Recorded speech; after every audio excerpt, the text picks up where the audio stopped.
Scott Lynn for Paul Lindman. This is the early morning update for a Thursday here on KEX. J.P. Morgan Chase CEO Jamie Dimon told the Senate Banking Committee that the bad trades that cost his company at least $2 billion was an isolated event that won't happen again. Did Congress buy that? Let's ask Oregon's junior U.S. Senator Jeff Merkley, who was one of those doing the questioning of Dimon in Washington. Senator Merkley, welcome to KEX. What was your take on Dimon's comments to the Senate Banking Committee? Well, the entire story that he told explains exactly and dramatizes why we need a strong firewall between banks that take deposit and makes loans and hedge funds. Because when he started talking about how this was a group that kind of went off track, well, that's what always is said when the bets you make go bad. You brag about when the bets are good, and you blame bad judgment or an aberration when they go bad. But those bets are completely inappropriate inside the banking system that was supposed to be taking those deposits and making loans to the small businesses and families across America. Dimon was asked repeatedly about the Dodd-Frank Act's Volcker rule and whether that could have prevented this problem. He said that regulation, which would prohibit proprietary trading has yet to be finalized, is, in his words, vague and unnecessary. You think not? Well, yes.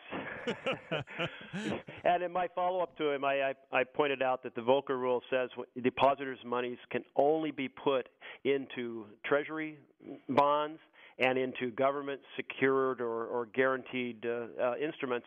That's completely different than doing high-risk derivative trading. And he put $100 billion of depositor funds in high-risk. So he knows absolutely that this would not have been allowed under the Volcker firewall that draws this line between banking and hedge funds. But it's in his interest to keep the door open, to punch a loophole. That's why we call it the J.P. Morgan loophole, because he's leading the fight to keep this high-risk gambling activity that melted us down in the Great Depression. It melted down our economy when we had the savings and loan fiasco. It melted it down in 2008, and he wants to keep doing it and to confuse the issue as much as possible. And our job is to say, no, it doesn't belong here. You want to be a hedge fund? Go be a hedge fund. But don't do it with taxpayer-subsidized deposits and low-cost loans from the Fed.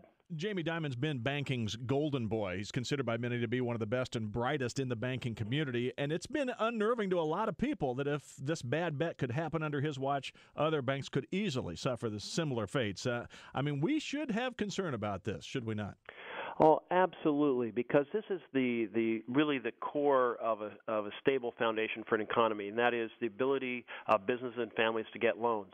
And time again, the masters of the universe say, you know what, that's so boring, making loans to families and businesses. Let's go and do high-risk gambles, and maybe we'll make a lot of money, and our stock will go up, and our personal payments tied to the stock price will be enormous. I'll make $20 million a year. Isn't that wonderful?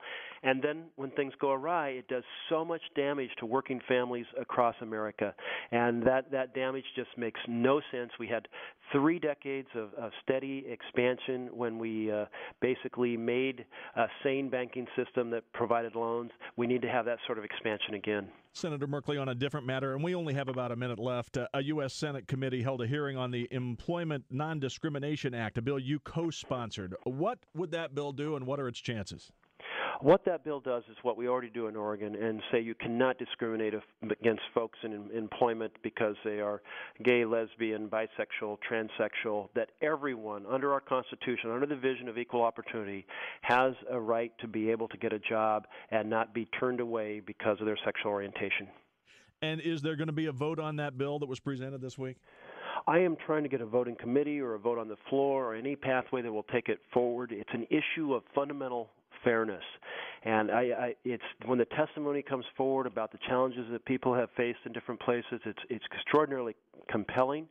I'll tell you that when I was Speaker in 2007 and championing this in Oregon, no one has ever come to a town hall and complained that this was the wrong path. In other words, once you establish fairness in the workplace, people say, yeah, that's right. Why didn't we do that a long time ago? And Oregon has chosen fairness. A number of other states have. But you need to have an economy across America in which people are not turned away at the door because of their sexual identity. We will leave it there for now. Oregon Senator Jeff Merkley, thank you for taking the time to speak with us today. You're welcome. Great to be with you.